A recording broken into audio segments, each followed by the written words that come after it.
Live from New Delhi, you're watching DD India Live, India's voice to the world. I'm Tanvi Taneja, coming up in the next 30 minutes.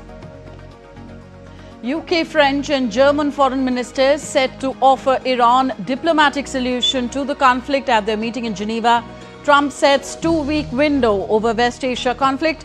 UN Security Council to also meet later today. Prime Minister Narendra Modi flags off first Made in India locomotive for export in Bihar. The state-of-the-art locomotive will be exported to Republic of Guinea under the vision Make in India, Make for the World. And England wins the toss, opts to bowl against India in the opening test in Leeds. Sai Sudarshan makes debut.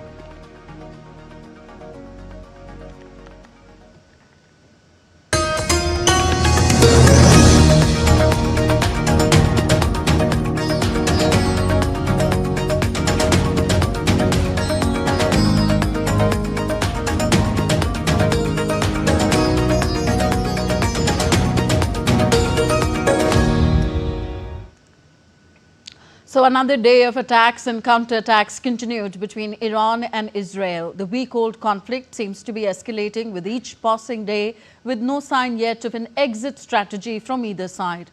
In the latest update, Iran has arrested Mossad agent, sending information on Iranian air defense installations to Israel using WhatsApp messaging app. Meanwhile, Israel claimed that an Iranian nuclear scientist was killed in a strike on a building in Tehran on Friday. Earlier, the Israeli military said it carried out strikes on dozens of military targets in Iran overnight, including the Organization of Defensive Innovation and Research that it said is involved in Iran's nuclear weapons development. The internet in Iran has been almost completely shut down. Israeli military spokesman Brigadier General Efi Defrin told a briefing that the army was ready to deepen its strikes in Iran until all goals of the operation were achieved. The foreign ministers of Britain, France and Germany, known as the E3, will meet with the European Union's top diplomat Kaja Kallas at Germany's permanent mission in Geneva. France, Germany and Britain and the European Union were all signatories of the 2015 nuclear agreement with Iran, which Trump sunk during his first term in office. EU's Kaja Kallas, in coordination with the European countries, has insisted that diplomacy remains the best path towards ensuring that Iran does not develop a nuclear bomb. Iran's Foreign Minister Abbasi would also join these talks on his country's nuclear program with the counterparts. Meanwhile, Iranian Foreign Minister Abbasi has clearly said that there was no room for negotiations with Israel's superpower ally, the United States, until Israeli aggression stops. The reaction comes as US President Donald Trump keeps the world guessing on his plans, veering from proposing a swift diplomatic solution to suggesting the United States might join the fighting on Israel's side. But that may take 2 weeks to decide. Citing a message from Trump, White House Press Secretary Caroline Leavitt informed the reporters about Trump's plans. In light of that news, I have a message directly from the President, and I quote, "Based on the fact that there's a substantial chance of negotiations that may or may not take place with Iran in the near future, I will make my decision whether or not to go within the next 2 weeks." Leavitt also said that Trump was interested in pursuing a diplomatic solution with Iran, but his top priority was ensuring that Iran could not obtain a nuclear weapon. She said US officials remained convinced that Iran had never been closer to obtaining a nuclear weapon. Now, Iran's Foreign Minister Abbasi said on Friday that there would be no negotiations with Israel and the United States while attacks continue. He also stated that Iran will listen to what Europeans had to say during their dialogue in Geneva. Let me make the position clear. Under the current circumstances, and as the Zionist regime's attacks continue, we are not seeking negotiations with anyone, especially not with the United States, on this matter. It is the Americans who are seeking negotiations. They have sent messages multiple times, including very serious ones. We have always had dialogue with the Europeans and have discussed various issues with them. Even now, if they have something to say, we are listening. United Nations Security Council will meet to discuss the threats to international peace and security. The call for this meeting has been issued by Iran after a fresh scale of attacks launched by Israel amid the conflict. An urgent meeting was convened last Friday by the UNSA after Israel attacked Iran last Friday. The UN Human Rights Office has already urged de-escalation and urgent diplomatic negotiations to end these attacks and find a way forward.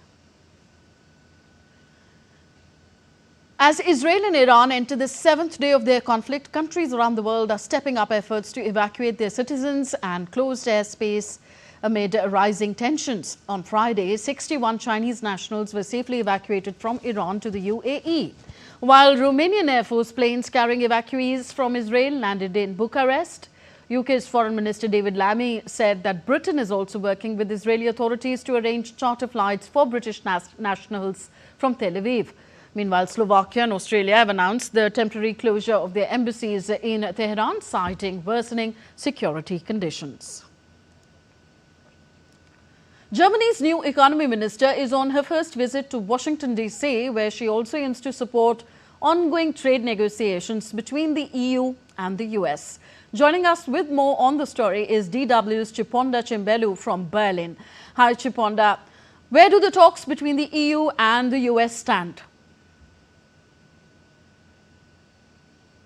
EU's trade chief, Valdis Dombrovskis, said it is making progress in negotiations with the United States on Thursday. And prior to that this week, the Financial Times had reported that the EU may be pushing for an agreement like the one between the United States and the UK. Now, that is the kind of deal that would leave some tariffs in place after the July 9 deadline. And of course, that would leave the 10% reciprocal tariffs on EU exports to the United States. And of course, steel and aluminum would also continue to have a higher 25% tariff. Now, an agreement like the one that the UK made with the United States wouldn't be quite a victory for Brussels, but it would help stave off an escalation of the trade dispute between the two trading partners.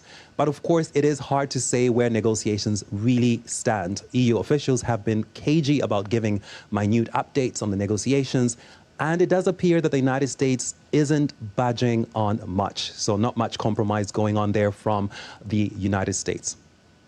And Chiponda, also tell us how realistic is the prospect of an agreement by July 9th, the deadline? Focus has, of course, shifted to the ongoing conflicts between Israel and Iran. And now, of course, the question is whether the United States may become part of that conflict. The White House said President Trump will decide within the next 2 weeks whether to strike Iran. And European foreign ministers from Germany, France, and the UK will be meeting their Iranian counterpart in Geneva today. They will be trying to find a diplomatic solution to the conflict. So it is hard to say whether the ongoing geopolitical tensions will also have an impact on the ongoing trade negotiations between the EU and the United States. But of course, we do know that if there is no agreement on or by July 9th, which is, of course, the deadline, the higher tariffs could potentially take effect. And in that case, the EU would be ready to respond with its own tariffs on US goods worth 95 billion euros. And it can, of course, also resort to using its anti-coercion instrument. Now, that, of course, would expand the EU's retaliation to include tariffs on services and also to put restrictions on public procurement contracts for US firms here in Europe. Thank you, Chiponda Chimbelu, joining us from DW Berlin. British lawmakers on Friday debated on the final stage of a bill which could legalize assisted dying for terminally ill people. The vote is expected at about 13:30 hours GMT, and if it goes in favour, the bill progresses to the House of Lords. And if it fails, that's the end of the process. The terminally ill adults or end-of-life bill would allow terminally ill adults with 6 months or less to live to get medical assistance to end their own lives. 3 bombs exploded at the annual Red Cross Fair in Thailand's southern province early Friday morning, injuring 7 people, including 5 vendors and 2 police officers. Fortunately, the incident occurred in the early morning hours before the fair opened to the public. The first bomb exploded inside a guard post at the Tourism and Sports Office. Moments later, 2 additional bombs detonated approximately 400 meters away near the fair's main entrance. Authorities have since cordoned off the area to ensure public safety. Police are investigating the cause and circumstances of the explosions. US President Donald Trump had given social media platform TikTok another 90 days to find a non-Chinese buyer or be banned in the United States. Trump on Thursday announced on his platform Truth Social that a deal for the sale of TikTok in the US by ByteDance must now be reached by 17th of September. Responding to the deadline extension, short video app TikTok said in a statement that, quote, "We are grateful to President Trump's leadership and support in ensuring that TikTok continues to be available." This marks the third such extension by the president since taking office. In one of the biggest data breaches ever, cybersecurity experts have confirmed the leak of a staggering 16 billion login credentials, including passwords. The exposed data reportedly affects major platforms like Apple, Google, Facebook, GitHub, Telegram, and even government services. The breach follows earlier reports of an unprotected, mysterious database with over 184 million records. But researchers now say that was just the beginning. 30 massive data sets have been found since early 2025, some holding up to 3.5 billion records each. Experts warn that this isn't just recycled data, it's fresh, weaponizable intelligence that could fuel phishing account takeovers and large-scale cyber attacks. Maido, a restaurant in Lima, Peru, was crowned the world's best restaurant for 2025 on Thursday by the influential and often controversial World's 50 Best Restaurant list. Founded by chef Mitsuharu Michatsu Sumora, Maido serves a signature Japanese-Peruvian fusion menu in a sleek dining space. The 16-year-old Maido topped a global ranking that also featured Spain's Asador Extibare in second place and Quintonil in Mexico City at the third place. Maxime Friedrich of Plentitude and Cheval Blanc Paris was named Best Pastry Chef. The 50 Best list compiled by UK media group William Reed is based on votes from 1,000 chefs, journalists and food experts. Despite its prestige, critics, especially from France, Japan and the US, call the ranking opaque and elitist, leading to the creation of a rival list in 2015 that uses algorithms and global data to rank restaurants. You're with us on DD India Live, still to come on this show. IIT Madras to set up Medical Research and Healthcare Centre as it records the best national improvement in the latest QS University rankings. Prime Minister Narendra Modi and Andhra Pradesh Chief Minister to join thousands in a display of unity and wellness on the International Day of Yoga from Vishakam on Saturday.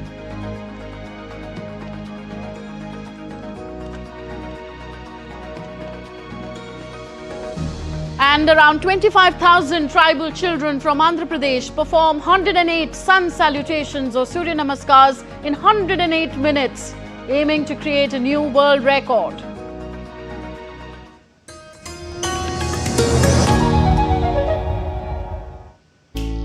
Jharkhand will mesmerize you with majestic nature, rich heritage and colorful culture.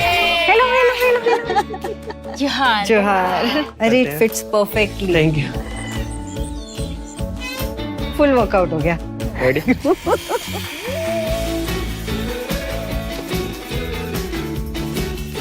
Postcards from Jharkhand on National Geographic.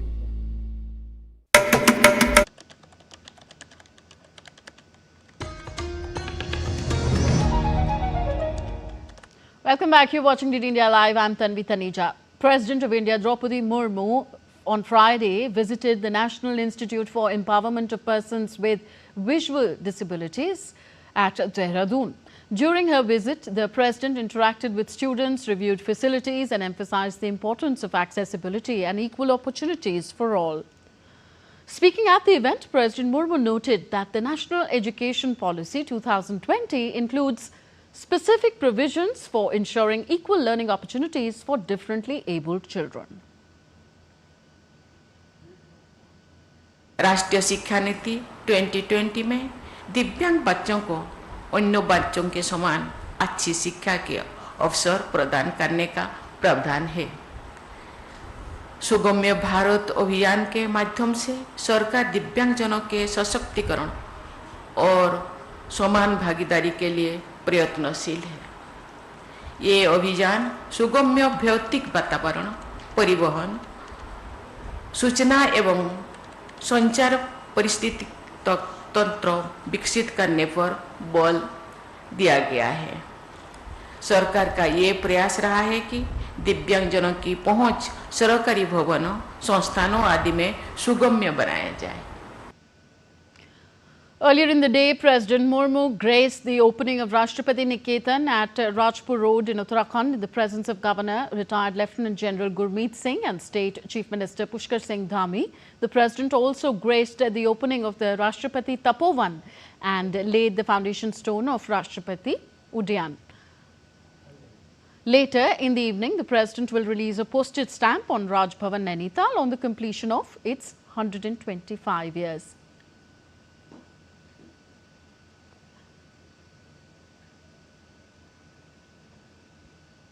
Furthering the vision of Make in India, Make for the World, Prime Minister Narendra Modi today flagged off the indigenously manufactured diesel locomotive built for export.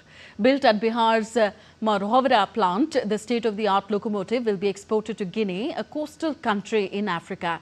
It is the first export locomotive manufactured in this factory. They are equipped with high horsepower engines, advanced AC propulsion system, microprocessor-based control systems, ergonomic cab designs and incorporate technologies like regenerative braking. Further, each unit is equipped with a 4500 horsepower engine and incorporates several modern features aimed at enhancing operational performance and crew comfort. INS Ist is in Port Louis, Mauritius from June 19th to 22nd as part of its operational deployment to the southwest Indian Ocean.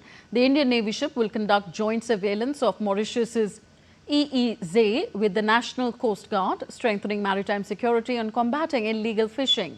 On June 21st, the ship will host a joint yoga session on board to mark the International Day of Yoga with participation from the Indian Navy, National Coast Guard and the Indian diaspora. The visit includes professional exchanges, training, community outreach and sports fixtures, reinforcing strong India-Mauritius ties. India has recorded its strongest presence yet in the QS World University Rankings 2026. Well, 54 Indian institutes are included in this year's list. IIT Madras also recorded one of the most dramatic improvements in 2026. Jumped 47 places to reach the 180th spot. Speaking exclusively to DD India, Director of IIT Madras, Professor Vishakam emphasized that they are actively planning to establish a full-fledged medical research institute. In the past year alone, the institute has recorded 417 patents and incubated 103 startups, showcasing a strong culture of innovation, research and entrepreneurship that continues to propel IIT Madras to greater heights. These rankings basically give us an assessment of a 360-degree assessment of the institutions. And we find that many institutions have done very well, specifically on the academic reputation, employer reputation, the international research network, and also the interdisciplinary efforts that had been taken, leading to a lot of good improvement in the sustainability parameters. We see very good impact in these. The national education policy has quite helped. The interdisciplinary emphasis that the policy put has certainly played an important role. Students at IIT Madras are equally excited about the significant improvement in global rankings. They believe this achievement is the result of collective effort, a synergy between the unwavering support of the faculty and the dedication of the students. Of course, very beautiful, and we have a lot of opportunities and chances to grow in this. Whether you are BTech, MTech, PhD, MS, there are so many courses to avail and so many projects and research topics to work upon. So it's very nice to get enrolled into. Just a lot of competition is there, but it's a healthy competition and helps you grow and nurture. So we are very excited about the world ranking 180, and of course we are NIRF ranking 1. So it just adds to our title. Currently, my institution is ranked 180 in QS ranking, and currently they are also 3rd place in India.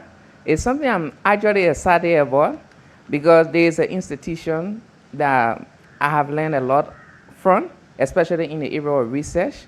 We do a hands-on research in the area of innovation, especially in our Department of Civil Engineering, where I'm currently doing masters. So I actually enjoy some of the research because they are all hands-on research, and we have a lot of professors who are all professionals. And these professors, they are so friendly. They know actually what they are doing. They have the experience. Yoga is about plugging into an uninterrupted source of power. India prepares for the grand celebration of the 11th International Day of Yoga on June 21st, with the government rolling out a wide range of events across the country under this year's theme, Yoga for One Earth, One Health.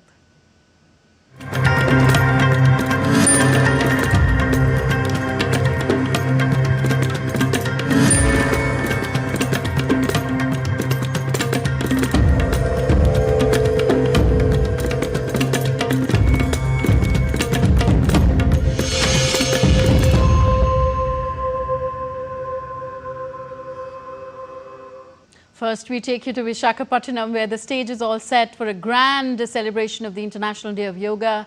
Tomorrow, Prime Minister Narendra Modi and Andhra Pradesh Chief Minister will join thousands in a display of unity, wellness and India's timeless gift to the world.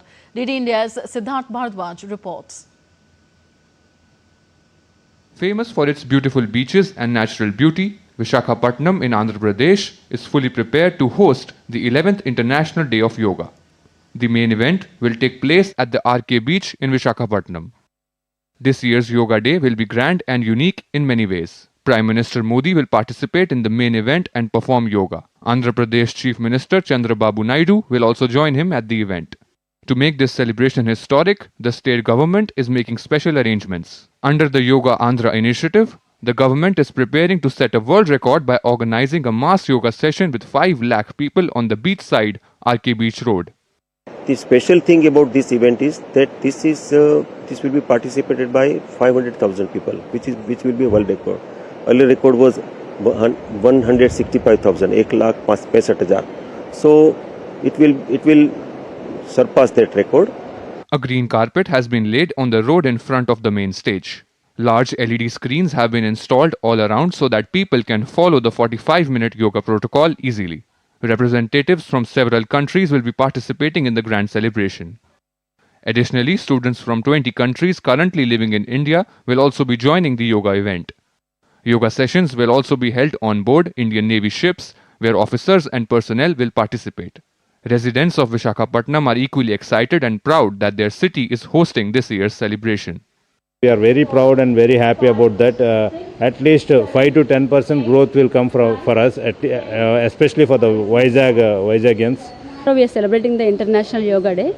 We have completed the 10 years, 11th year is coming. This year's theme for International Yoga Day is Yoga for One Earth, One Health. Yoga has had a positive impact both in India and around the world. To make this year's Yoga Day memorable, 10 special initiatives have been planned under the celebration. These include Yoga Sangam, Yoga Park, Yoga Unplugged, Harit Yoga, among others. The flagship initiative this year is Harit Yoga, under which yoga events will take place at 1 lakh locations across India, and a tree will be planted under the initiative Ek Ped Maa Ke Naam. People will also be educated about mission life. On International Day of Yoga, yoga events will also be held at UNESCO World Heritage Sites as well as at all prominent historical monuments across India. So the stage is all set here in Vizag for the International Day of Yoga 2025, where many records are expected to be broken when thousands of people will come together and perform yoga. Yoga is the new win, and it provides the harmony between the mind and the body. Everyone today is making yoga as part of their everyday lives. With camera person Gaurav Giri, this is Siddharth Bharadwaj reporting for DD India in Vizag. And Siddharth Bhartwaj joins us from Vishakapatnam, where around 25,000 tribal children from Andhra Pradesh are trying to create a world record. Siddharth, we see this stunning number of students behind you. Tell us more about this record, 108 sun salutations in 108 minutes. Oh, definitely. And right now, Tanvi, we are witnessing a Guinness World Record in making. As you can see behind me, these are the tribal students who, are performing Surya Namaskar 108 times in 108 minutes. Surya Namaskar is known for providing body a full stretch. There are 12 poses of Surya Namaskar. Then you consider one Surya Namaskar as a complete Surya Namaskar. So they'll be performing it 108 times. And you can see behind me, these are the students who are performing. These are the tribal students. These are the future of the country. And a while ago, they were performing Surya Namaskar, and they will continue to do so. The ministers are also here. Ministers Pratap Rao Jadhav. And also you have Nara Lokesh. These are the ministers who are present here. Right now, Minister Nara Lokesh is speaking. They are here to motivate these students. And a while ago, these students were performing Surya Namaskar, and they will now continue to perform Surya Namaskar. This is a very important exercise, not just exercise. It's also a spiritual awakening, we can say, Tanvi, which is very good for mind and soul and for the entire body. And it is said that if one performs Surya Namaskar every day for 11 to 12 times, then the person, is tend to remain illness free. So that is the significance of Surya Namaskar, and this is the Guinness World Record in making that we are witnessing. Apart from that, there are some other world records that are expected to be broken, which I have just mentioned in my report, which you have seen. So there are many world records that are... Many world records are said to be broken, dressed in lavender-colored dresses and bright orange ribbons. We expect these girls and boys to make us proud. Yes, 108 sun salutations in 108 minutes is not an easy feat. Well, kudos to these kids out there. Thank you very much, Siddharth. Siddharth Bhartwaj reporting from Vishakapatnam, India.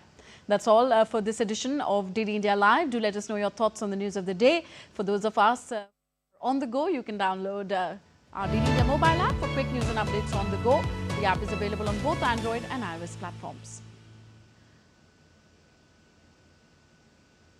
We'll be back with more news as it breaks around DD India. I'm Tanvi Taneja from all of us here in New Delhi. Thank you for watching. Namaskar.